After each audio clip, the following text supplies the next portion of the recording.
విజయవాడలో అంతర్జాతీయ ఆదివాసీ దినోత్సవ వేడుకలు ఘనంగా జరిగాయి. ఈ కార్యక్రమంలో ముఖ్యమంత్రి చంద్రబాబు పాల్గొని గిరిజన సోదరీమణులకు శుభాకాంక్షలు తెలిపారు. అడవితో ప్రకృతితో ముడిపడి ఉన్న గిరిజన సంస్కృతి సంప్రదాయాలు మన సమాజానికి గర్వకారణమని సీఎం అన్నారు. ఆదివాసీల సమగ్ర అభివృద్ధి ప్రభుత్వ లక్ష్యమని, విద్యా, వైద్యం, ఉపాధి రంగాల్లో మరిన్ని అవకాశాలు కల్పిస్తామని స్పష్టం చేశారు. గిరిజనుల ఆత్మగౌరవాన్ని పెంపొందిస్తూ వారి స్వయం సమృద్ధి, ప్రగతికి ప్రభుత్వం కట్టుబడి ఉందని సీఎం చంద్రబాబు తెలిపారు. బిఆర్ అంబేద్కర్ అని నేను ఒక రాజ్యాంగాన్ని రాసి మనకు అప్పచెప్పి వెళ్ళారు. ఇంకొక పక్క ఈ రోజు మనం చూస్తే ఎన్టీఆర్ ని ఒకసారి గుర్తుపెట్టుకుంటే ఆయన అంతే. పేదవాళ్ళ గుండెల్లో, గిరిజనుల్లో, ఆదివాసుల్లో శాశ్వతంగా ఉండే ఏకైక వ్యక్తి నందమూరి తారక రామారావు గారు. ఇంకొక పక్క ఈ రోజు ప్రధానిగా నరేంద్ర మోడీ అనే నేను దేశ ప్రతిష్టని ప్రపంచమంతా చాటి చెప్పగలిగారంటే ఈ విషయాలన్నీ మీరు గుర్తుపెట్టుకోవాలి. అందరూ సాధారణ కుటుంబాలను పుట్టారు, చిన్న కుటుంబాలను పుట్టారు. పుట్టినప్పుడు బరువు కూడా యూనిఫామ్ గానే ఉంటుంది. ఒకరు ఎక్కువ బరువు, ఒకరు తక్కువ బరువు పుట్టరు. ఓసారి కొన్ని వ్యత్యాసాలు ఉన్నా మళ్ళా కరెక్ట్ చేసుకుంటాం. అయితే ఈ సందర్భంగా మీరు గుర్తుపెట్టుకోవాల్సింది, నేను ఏంటి, ఎలా ఎదగాలి, ఈ సమాజానికి, దేశానికి నేను ఏమి ఇవ్వాలి అనే లక్ష్యంతో మనం పనిచేయాల్సిన అవసరం ఉంది. మనమంతరం దేశ అభివృద్ధిలో భాగస్వాములు కావాలి. ఈ విషయం మీ అందరినీ కోరుతున్నాను. ఎందుకు ఈ విషయం చెప్తున్నానంటే, నేను, నా దేశం అన్నింటికంటే ముఖ్యంగా ఉండాలి. మీరు బాగుండాలి, మీ కుటుంబం బాగుండాలి, మీ గ్రామం బాగుండాలి, ఈ దేశం బాగుండాలనే పనితో మనం పనిచేయగలిగితే ఇక ఏ సమస్య ఉండదనే విషయం గుర్తుపెట్టుకోవాలి. దేశభక్తి అన్నింటికంటే ముఖ్యం. ఇక్కడే మీరు చూశారు, తెలుగు తల్లితో ప్రారంభించాం, వందే మాతరం పాడుకున్నాం, మళ్ళీ జనగణమనతో మన మీటింగ్ కూడా సమాప్తి చేస్తున్నాం. ఈ స్ఫూర్తిని ఇంటింటికి తీసుకెళ్లాల్సిన అవసరం ఉంది. నీ కోసం నువ్వేం చేసుకుంటున్నావు, నీ కుటుంబం కోసం ఏం చేస్తున్నావు, దేశం కోసం ఏం చేస్తున్నావు అనే ఆలోచన అందరిలో రావాల్సిన అవసరం ఉంది. ఈ స్వాతంత్ర సమర దినోత్సవ సందర్భంగా 7 రోజులుంది. ఈ రోజు నుంచి 15 వరకు, ఆ తర్వాత 2047 వికసిత్ భారత్, స్వర్ణాంధ్రప్రదేశ్ ఉంటుంది. మీరు కానీ అనుసంధానం కాగలిగితే ఆకాశమే హద్దుగా మీరు ఎదిగే పరిస్థితి వస్తుంది. అందుకోసం నేను చెప్తున్నా, నీ కోసం నువ్వు పనిచేయడమే కాదు, సమాజానికి, దేశానికి ఏం చేస్తారో, ఏం చేయగలుగుతారో మీరు కూడా ఆలోచించాల్సిన అవసరం ఉంది. దేశం కోసం పనిచేయడం అంటే మీరు ఎక్కడికో పోయి పనిచేయడం కాదు, బార్డర్లోకి పోయి యుద్ధం చేయడమే కాదు. ఈరోజు ఇక్కడ ఒక రైతును చూశారు, రాంబాబుని. కాఫీ పండిస్తున్నాడు, 4-5 లక్షల రూపాయలు సంపాదిస్తున్నాడు. అది రాంబాబు చేసిన దేశభక్తికి నిదర్శనం. గుంటూరులో ప్రపంచ ఆదివాసీ దినోత్సవ వేడుకలు ఘనంగా నిర్వహించారు. గిరిజన సంక్షేమ శాఖ ఆధ్వర్యంలో జరిగిన కార్యక్రమానికి కేంద్ర సహాయ మంత్రి డాక్టర్ పెమ్మసాని చంద్రశేఖర్ ముఖ్య అతిథిగా హాజరయ్యారు. అల్లూరి సీతారామరాజు చిత్రపటానికి పూలమాలలు వేసి నివాళులు అర్పించారు. దేశం స్వాభిమానం కోసం ప్రాణత్యాగం చేసిన అల్లూరి, బిర్సా ముండా వంటి గిరిజన పోరాట యోధులను స్మరించుకోవాలని పెమ్మసాని చంద్రశేఖర్ పిలుపునిచ్చారు. గిరిజన ప్రాంతాల అభివృద్ధికి కేంద్ర, రాష్ట్ర ప్రభుత్వాలు ప్రత్యేకంగా దృష్టి సారించాయని తెలిపారు. రహదారులు, తాగునీరు, విద్య, వసతి గృహాలు, సంక్షేమం వంటి రంగాల్లో మరిన్ని సౌకర్యాలు కల్పిస్తామని చెప్పారు.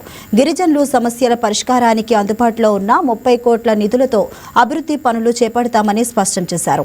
ఈ సందర్భంగా గిరిజన నాయకులను ఘనంగా సత్కరించారు. దాదాపు 1000 కోట్ల రూపాయలతో ఫేజ్ 1 లో 625 గ్రామాలకు పవన్ కళ్యాణ్ గారి నాయకత్వంలో అక్కడ ఉన్నటువంటి మా రూరల్ డిపార్ట్మెంట్ తో 625 గ్రామాలకు మొట్టమొదటిసారిగా రోడ్లు వచ్చినాయి. అదే విధంగా రెండో దశలో 760 గ్రామాలకి 1100 కోట్ల రూపాయలు పెట్టి వాటికి కూడా రోడ్లు వేసేటువంటి పరిస్థితి ఉంది ఈ రోజున. ఇవి రాష్ట్ర వ్యాప్తంగా జరుగుతున్నటువంటి అనేక డెవలప్మెంట్ కార్యక్రమాలు. ఈ భగవాన్ బిర్సా ముండా గారితోటి ఆయనతోటి ఒక డేట్ని పెట్టి ఒక ఉత్సవం చేయటం కానీ, పిఎం జన్మన్ అనేటువంటి ఒక పథకాన్ని తీసుకొచ్చి గిరిజన గ్రామాల్లో రోడ్లు, మిగిలిన ప్రాంతాల్లో రోడ్లకి కానీ ఇళ్లకి కానీ వీటన్నిటికీ కొంత లిమిటేషన్ ఉన్నా గిరిజన గ్రామాల్లో అది నాదే రూరల్ డెవలప్మెంట్ కిందే ఉంది. జన్మన్ పథకం ద్వారా అనేక ఇళ్లు, మారుమూల ప్రాంతాల్లో రోడ్లు, టెలికాం టవర్లు, జల్ జీవన్ మిషన్ ద్వారా నీళ్లు ఇచ్చే విధమైనటువంటి ఆలోచన చేసినటువంటి వ్యక్తి. ఈ రోజున రాష్ట్రపతిగా చేసినటువంటి వ్యక్తి కూడా గౌరవ ప్రధానమంత్రి గారు అనే విషయాన్ని మీరు అందరూ గుర్తుపెట్టుకోవాలి. ఎంటర్ అయ్యేటువంటి భాగంలో ఒక అద్భుతమైనటువంటి విగ్రహం, అల్లూరి సీతారామరాజు గారి విగ్రహం వీళ్ళు ఇట్లా పెట్టే విధంగా పెడతా ఉన్నారు. అది కంప్లీట్ అయిపోయిన తర్వాత ఆ విగ్రహానికి, ఆ ఎయిర్పోర్ట్కి వెళ్లే ప్రతి ఒక్కరికి కూడా అది చూస్తే ఎంతో మనసు ఉప్పొంగేటువంటి ఇది వస్తుంది అనేది మీ అందరికి నేను తెలియజేసుకుంటా ఉన్నాను. దాదాపు 1000 కోట్ల రూపాయలతో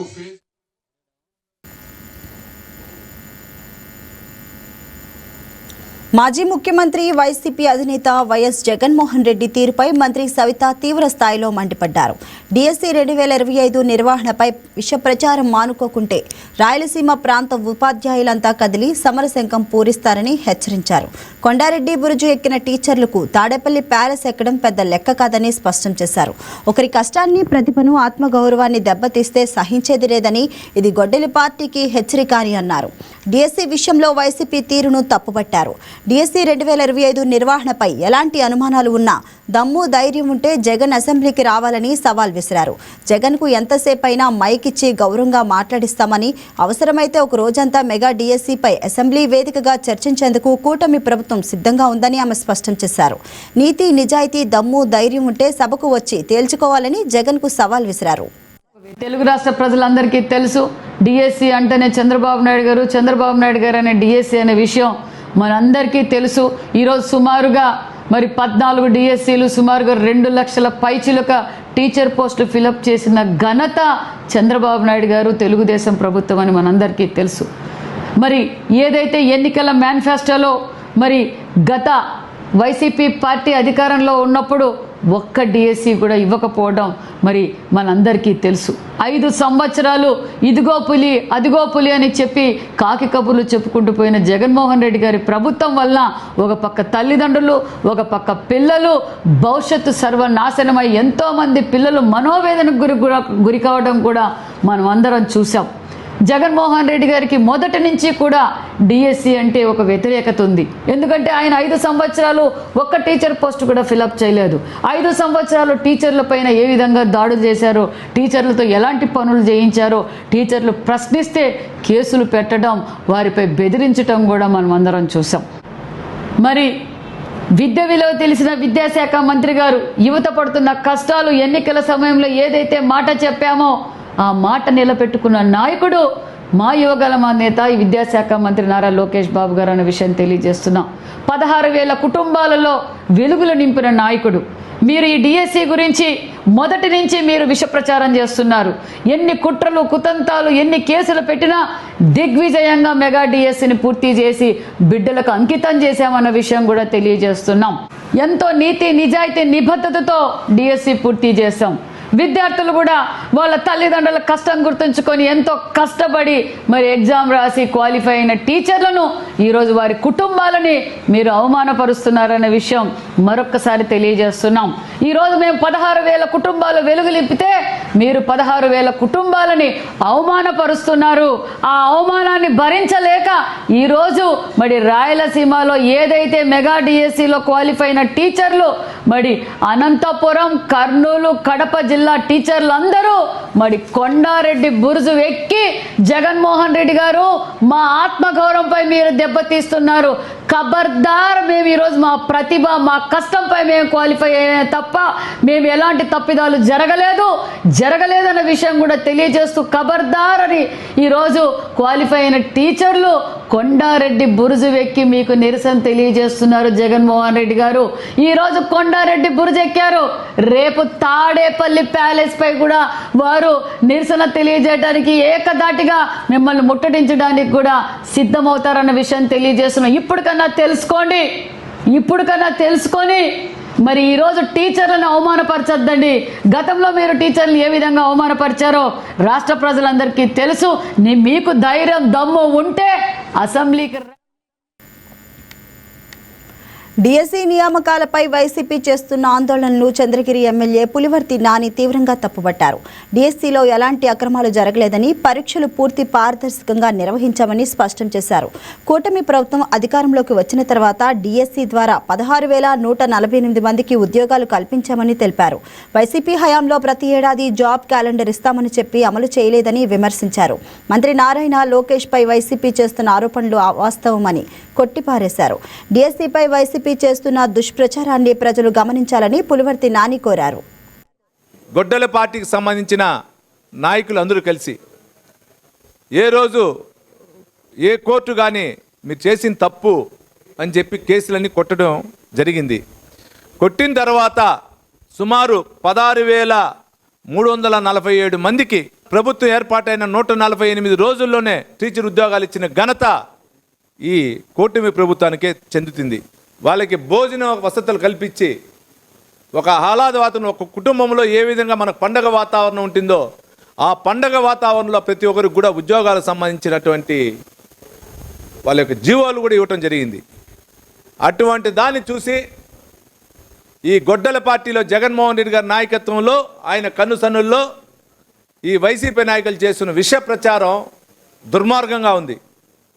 ఈరోజు మీ ద్వారా ఆ వైసీపీ గొడ్డల పార్టీ నాయకులు కొట్టే కోరుకుంటున్నా, 5 సంవత్సరాలు ఏ రోజైనా మీరు వారికి ఉద్యోగాలు ఇచ్చారా?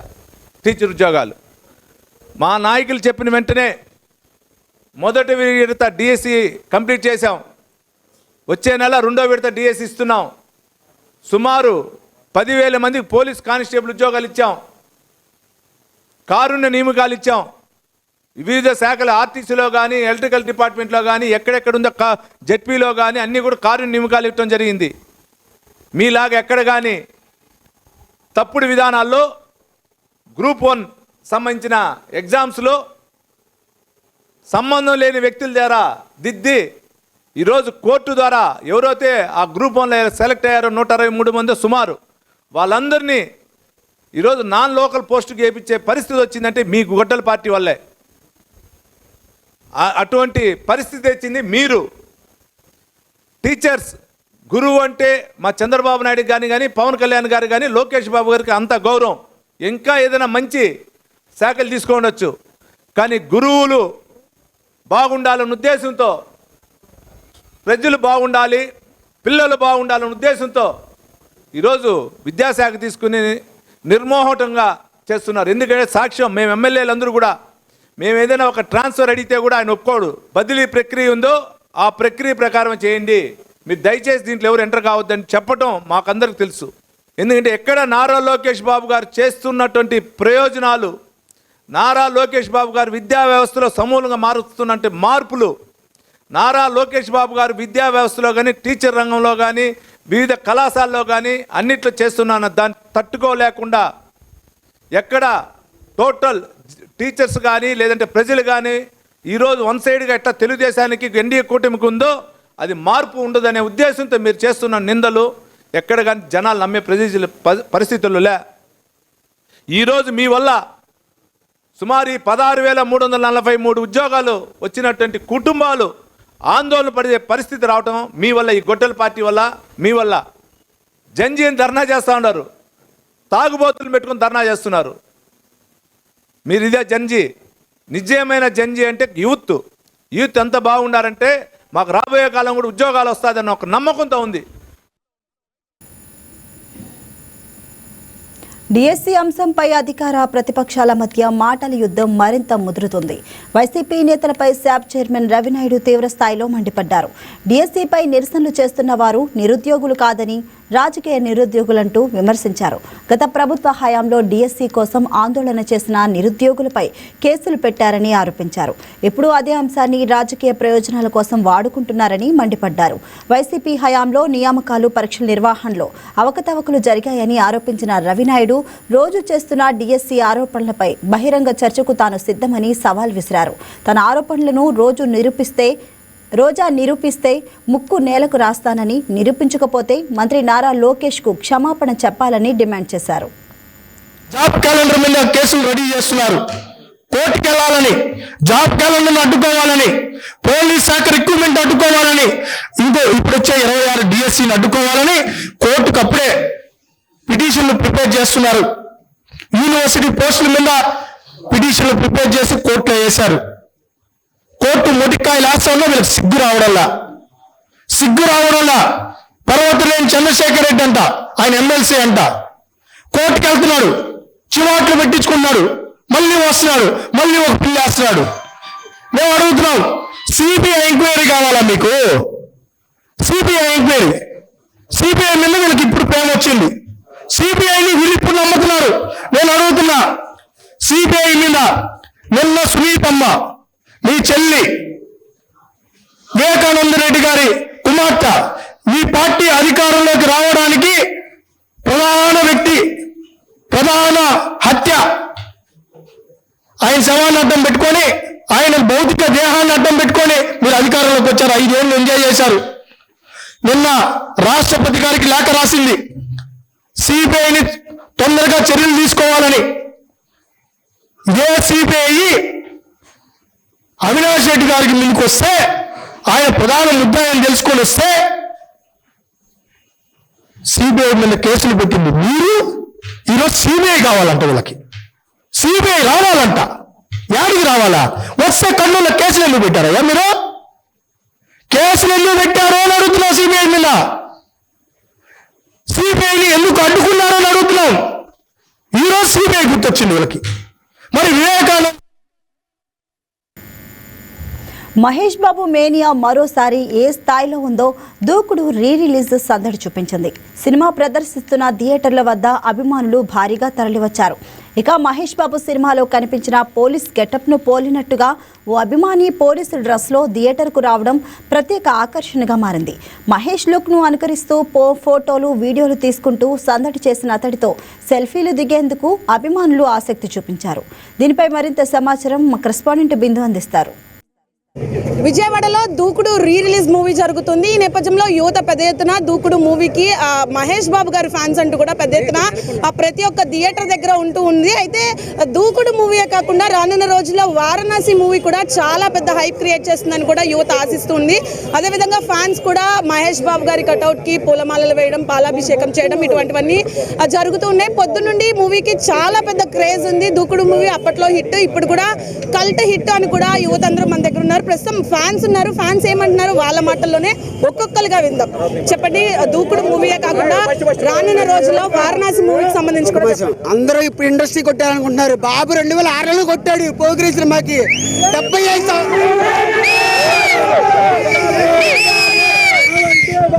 75 సంవత్సరాల క్రితమే మొత్తం తిరగరాశాడు బాబు. అలాంటి బాబు మా నాన్నగారు వచ్చారు, అప్పటి నుంచి మేము కృష్ణ ఫ్యాన్స్ నుంచి మై బర్త్ మేము మహేష్ బాబు ఫ్యాన్స్ గా డిక్లేర్ అయ్యాం. ఆయన నుంచి మా చెల్లిని ఇచ్చాం, ఆయన మహేష్ బాబు ఫ్యాన్స్ గా మేము క్లియర్ అయ్యాం. 2 రాష్ట్రాలకు కాదు, 120 ఏం లేదు, ప్రపంచంకి ఒక్కడే మహేష్ బాబు. ఇప్పుడు మహేష్ బాబుని రీజనల్ లెవెల్లోనే చూసాం, ఇప్పుడు గ్లోబల్ లెవెల్లో ఆయన రికార్డ్స్ పెట్టబోతున్నాడు. This is not the Mahesh Babu for the Telugu film industry, only Mahesh Babu for the globe. Varanasi గురించి అప్డేట్ ఆల్రెడీ వచ్చింది. లుక్ మామూలుగా లేదు. దీంతో world box office checkmate. Hollywood ఊపిరి పీల్చుకో, హాలీవుడ్ ఊపిరి పీల్చుకో. మహేష్ బాబు గారి ఫస్ట్ సినిమా పోరాటం కాడ నుంచి అంటే మేము కృష్ణ గారి అభిమానం. ఆయన ఎంతో అంత మా బాబు గారు ఎంతో, బాబు గారికి బాబు గారు ఆయన అంతా. పోరాటం సినిమా చిన్న వయసులోనే 100 రోజులు ఆడింది మహేష్ బాబు. తర్వాత కొడుకు దిద్దుడు కాపురం రియల్ హీరో, రియల్ గా చేశాడు సినిమాలో. ఆ సినిమాలో బాబు రియల్ గా చేశాడు. డాడీ వద్దన్నా సరే రియల్ గా చేశాడు, సాహసం చేశాడు బాబు. అలాంటి ఆయన జీవితాంతం అందరి గుండెల్లో ఉండాలి, అందరి గుండెల్లో జీవితాంతం నిలిచిపోయాడు. ఈసారి బాబు కొట్టేదానికి ఒక్కొక్కడికి బ్లైండ్ గా ఫిక్స్ అయిపోయాడు. కొడితే రికార్డులు. ఈసారి వారణాసి ఎలా ఉండిద్దంటే ఈసారి కొట్టేదానికి బాబు వెళ్ళిపోయి కూర్చొని పోవడమే, ఇక ఎవరికి లేవు రికార్డులు అనేది. డైరెక్ట్ బాబు వెళ్ళిపోయి కూర్చొని పోతాడు. బాబు కూర్చొని పోతే పవన్ కళ్యాణ్ వీళ్ళందరూ కాదు, బాబు అంటే ఒకడే 120 దేశాలకి కాదు, వరల్డ్ మొత్తానికి ఒకడే బాబు, మహేష్ బాబు. అది ఇప్పుడు రాజమౌళి గారు తీస్తున్నారు అది ఇది అని కాదు. బాబు స్టామినా మహేష్ బాబు స్టామినా ప్రపంచ దేశాలకి తెలిసింది. మహేష్ బాబు అంటే ఒక ఫ్యామిలీ ఆడియను, లేకపోతే మన మాస్ హీరో ఇవన్నీ కాదు. ఒక్క ఈ స్టేట్ అనే కాదు, ఏ స్టేట్ అనే, all over India, all over world అనేది మహేష్ బాబు అంటే తెలిసింది వారణాసి అనే మూవీ. ఇది మాత్రం పక్కా చెప్తున్నాం, మా ఫ్యాన్స్ తరఫున మాత్రం ఇది పక్కాగా చాలా దూరం వెళ్ళిద్ది. బాబు కూడా అంతే రేంజ్లో ఉంటాడు. బాబు బాగుంటే మేము బాగున్నట్టే.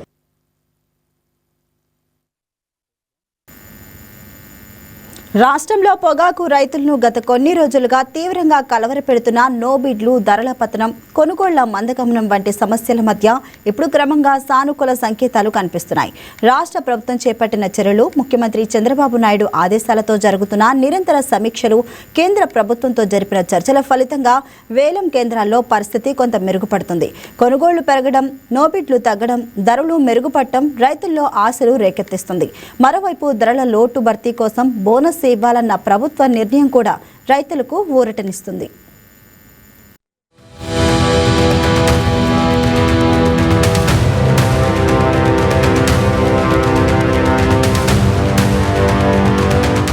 కొన్ని రోజులుగా పొగాకు వేలం కేంద్రాల్లో కనిపించిన నో బిడ్లు రైతుల్ని తీవ్ర ఆందోళనకు గురిచేశాయి.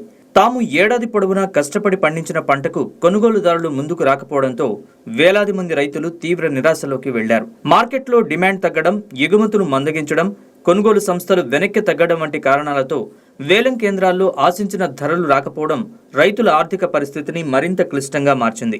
ఈ పరిస్థితిని ప్రభుత్వం అత్యంత ప్రాధాన్యంగా తీసుకుని కొనుగోళ్లపై నిరంతర సమీక్షలు ప్రారంభించింది.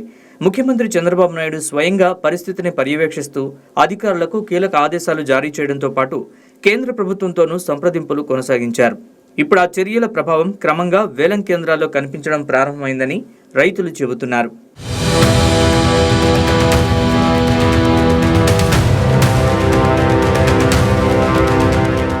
ఒంగోలు ప్రాంతంలోని వేలం కేంద్రాల్లో గత 2 రోజుల గణాంకాలు కూడా ఇదే విషయాన్ని చెబుతున్నాయి. మొదటి రోజు సుమారు 0.51 మిలియన్ కిలోల పొగాకు కొనుగోలు చేయగా రైతులకు సగటున కిలోకు 188 మాత్రమే ధర లభించింది. అదే సమయంలో వేలానికి వచ్చిన బేళ్లలో 32% నోబిడ్లుగా మిగిలిపోయాయి. అయితే తర్వాత పరిస్థితి కొంత మెరుగుపడింది.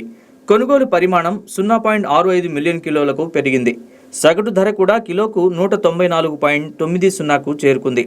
అంతేకాదు, నోబిడ్లు 32% నుంచి 27%కి తగ్గడం రైతులకు కొంత ఊరటనిచ్చింది. ప్రత్యేకంగా ఎస్పీఎస్ రీజియన్లో ధరలు మరింత మెరుగుపడినట్లు రైతులు చెబుతున్నారు. అక్కడ సగటున కిలోకు 196 వరకు ధర లభించింది. అయితే అన్ని కేంద్రాల్లో ఒకే పరిస్థితి లేదు. వెల్లంపల్లి వేలం కేంద్రంలో మాత్రం ఇంకా ఆశించిన స్థాయిలో ధరలు రావడం లేదని రైతులు అసంతృప్తి వ్యక్తం చేస్తున్నారు. 5 వేలం కేంద్రాల్లో సుమారు 4000 బేళ్లు వేలానికి రాగా అందులో 2500 బేళ్లు మాత్రమే కొనుగోలు చేశారు. అక్కడ సగటున కిలోకు 194.60 ధర లభించగా ఇంకా 28% బేళ్లు నోబిడ్లుగానే మిగిలిపోయాయి.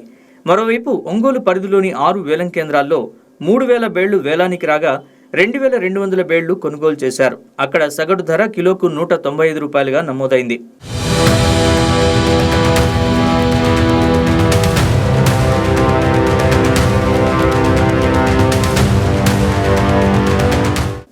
రైతులకు గిట్టుబాటు ధరలు అందేలా ప్రభుత్వం అన్ని స్థాయిల్లో చర్యలు వేగవంతం చేసింది. ముఖ్యమంత్రి చంద్రబాబు నాయుడు, వ్యవసాయ శాఖ మంత్రి అచ్చెన్నాయుడు కొనుగోళ్ల పరిస్థితిపై ఎప్పటికప్పుడు సమీక్షలు నిర్వహిస్తున్నారు. ఎగుమతులు పెంచడం, కొత్త మార్కెట్లను అన్వేషించడం, కొనుగోలు సంస్థల భాగస్వామ్యాన్ని పెంచడం, వేలం ప్రక్రియ వేగవంతం చేయడం వంటి అంశాలపై కేంద్ర ప్రభుత్వంతోనూ నిరంతర చర్చలు కొనసాగుతున్నాయి. రైతులకు నష్టం జరగకుండా కొనుగోళ్లు వేగవంతం చేయాలని అధికారులకు స్పష్టమైన ఆదేశాలు జారీ చేసినట్లు ప్రభుత్వ వర్గాలు చెబుతున్నాయి. ధరల లోటును భర్తీ చేయడానికి ప్రభుత్వం కీలక నిర్ణయాల దిశగా అడుగులేస్తోంది. రైతులకు బోనస్, వడ్డీ లేని రుణాలు వంటి ప్రత్యామ్నాయాలపై పరిశీలన కొనసాగుతోంది. అదే సమయంలో రైతుల డిమాండ్ మేరకు గ్రేడ్ల వారీగా బేస్ ధరలు నిర్ణయించినట్లు సమాచారం. మేలు రకం పొగాకుకు కిలో 240 రూపాయలు, మీడియం గ్రేడ్కు 190, లో గ్రేడ్కు 110 రూపాయలు బేస్ ధరగా నిర్ణయించినట్లు తెలుస్తోంది. కొంత మెరుగైన లో గ్రేడ్కు 160 కంటే తక్కువ కాకుండా ధర నిర్ణయించేందుకు ప్రయత్నాలు జరుగుతున్నాయి.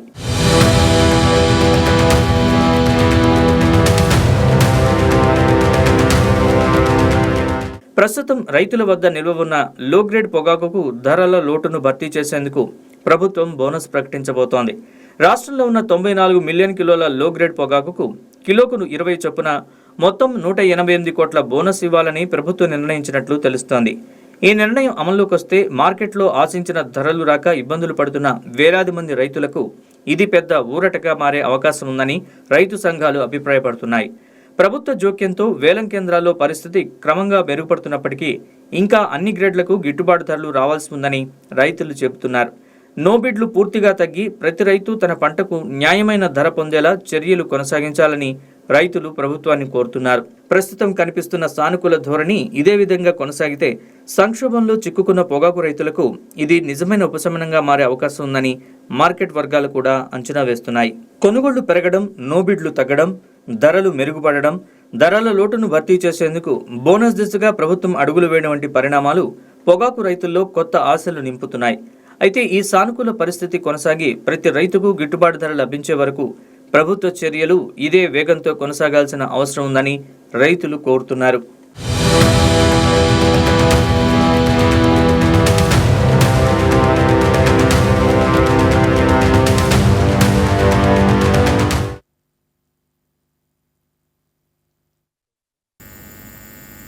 కృష్ణా జిల్లా అవనిగడ్డలో ఆషాఢ సార ఉత్సవాలు భక్తి శ్రద్ధలతో ఘనంగా జరిగాయి. గ్రామదేవత శ్రీ లంకమ్మ తల్లికి 6వ వార్డు మహిళలు ప్రత్యేకంగా సారె సమర్పించారు. పసుపు, కుంకుమ, పూలు, పండ్లు, ఫలహారాలు, చీరలతో మహిళలు మేళతాళాల మధ్య పురవీధిలో ఊరేగింపుగా వెళ్లారు. అనంతరం ఆలయానికి చేరుకుని అమ్మవారికి ప్రత్యేక పూజలు నిర్వహించి సారె సమర్పించారు. ఆషాఢ మాసం సందర్భంగా జరిగిన ఈ వేడుకలకు వందలాది మంది భక్తులు తరలి రావడంతో ఆలయ ప్రాంగణం సందడిగా మారింది.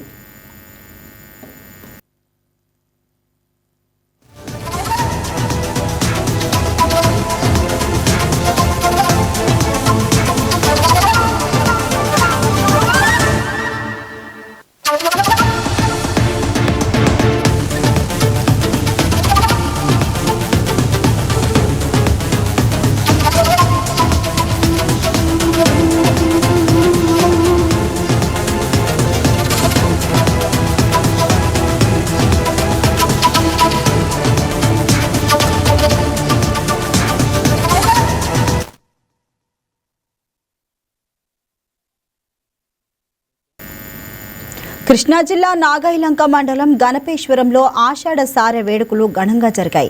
స్వయంభూగా వెలిసిన విజయదుర్గమ్మ అమ్మవారికి మహిళలు భక్తి శ్రద్ధలతో సారె సమర్పించారు. తెలుగుదేశం పార్టీ జిల్లా మహిళా అధ్యక్షురాలు తలశీల స్వర్ణలత, లేబాక శివ దంపతుల ఆధ్వర్యంలో జరిగిన కార్యక్రమంలో గణపేశ్వరంతో పాటు పరిసర ప్రాంతాల నుంచి పెద్ద సంఖ్యలో మహిళలు పాల్గొన్నారు. పసుపు, కుంకుమ, గాజులు, నూతన వస్త్రాలతో సారెను ఊరేగింపుగా తీసుకొచ్చి అమ్మవారికి సమర్పించారు.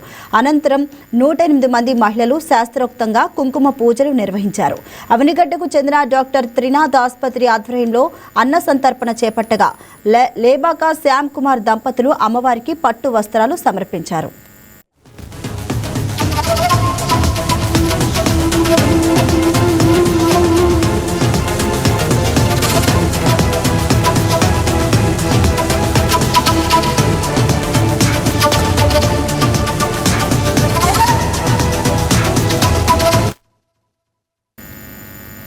ఇవి bulletin updates. Keep watching YK news.